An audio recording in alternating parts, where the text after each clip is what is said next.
menyelamatkan industri tekstil.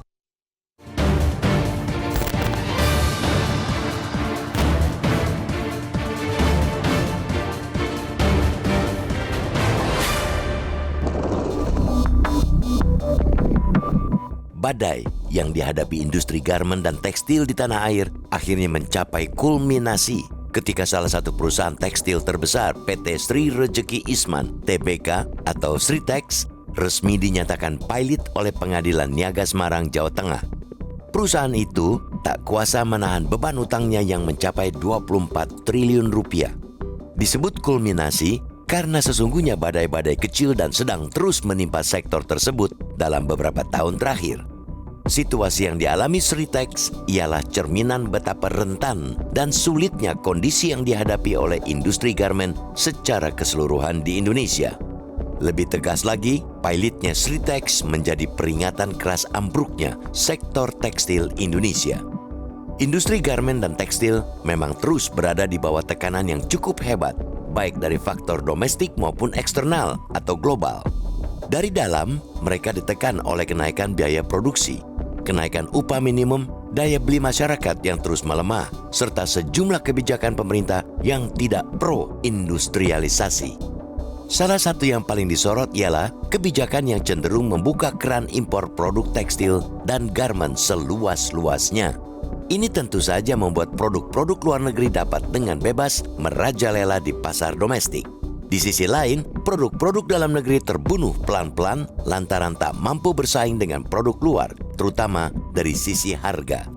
Pada saat yang sama, tekanan dari eksternal tak kalah keras datangnya. Pelemahan ekonomi global, perang dagang dua raksasa dunia, serta memanasnya geopolitik di sejumlah kawasan di dunia telah membuat pasar dan rantai pasok global terganggu.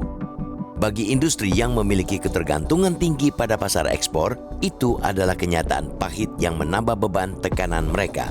Faktor-faktor itulah yang menyebabkan sejumlah perusahaan tekstil dan garmen di berbagai wilayah seperti di Bandung, Banten, Tangerang, Pekalongan, dan Sukabumi tak mampu bertahan.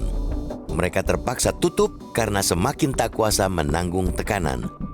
Sampai saat itu, pemerintah harus diakui masih belum terlalu peduli terhadap kondisi industri tekstil dalam negeri yang semakin terpuruk.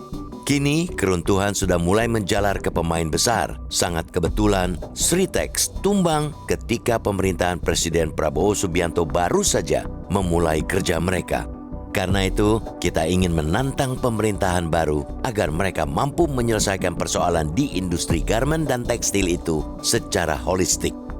Sritex tentu harus diselamatkan terlebih dahulu mengingat ada potensi pemutusan hubungan kerja atau PHK terhadap ribuan pekerja serta efek domino yang bisa mengguncang seluruh sektor industri tersebut. Ribuan pekerja yang kehilangan pekerjaan juga bakal memengaruhi stabilitas sosial di kawasan industri yang selama ini sangat bergantung pada keberadaan perusahaan-perusahaan tekstil besar. Akan tetapi, tugas berat dan utama pemerintah sesungguhnya ialah menyelamatkan industri tekstil dan garmen secara keseluruhan. Pemerintah mesti melakukan pendekatan lebih komprehensif untuk merumuskan langkah penyelamatan industri tekstil sehingga ditemukan langkah atau solusi yang tepat dan bersifat jangka panjang. Presiden sudah benar memerintahkan 4 menterinya yakni Menteri Perindustrian, Menteri Keuangan, Menteri BUMN, dan Menteri Tenaga Kerja untuk turun langsung menyelesaikan krisis di Sritex. Mereka diminta menyiapkan strategi dan skema yang paling pas untuk menyelamatkan Sritex.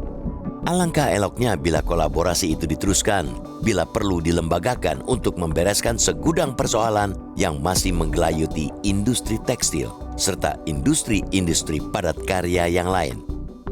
Penyelamatan industri tekstil ialah salah satu kunci untuk meredam laju deindustrialisasi di negara ini yang kini terus menghantui.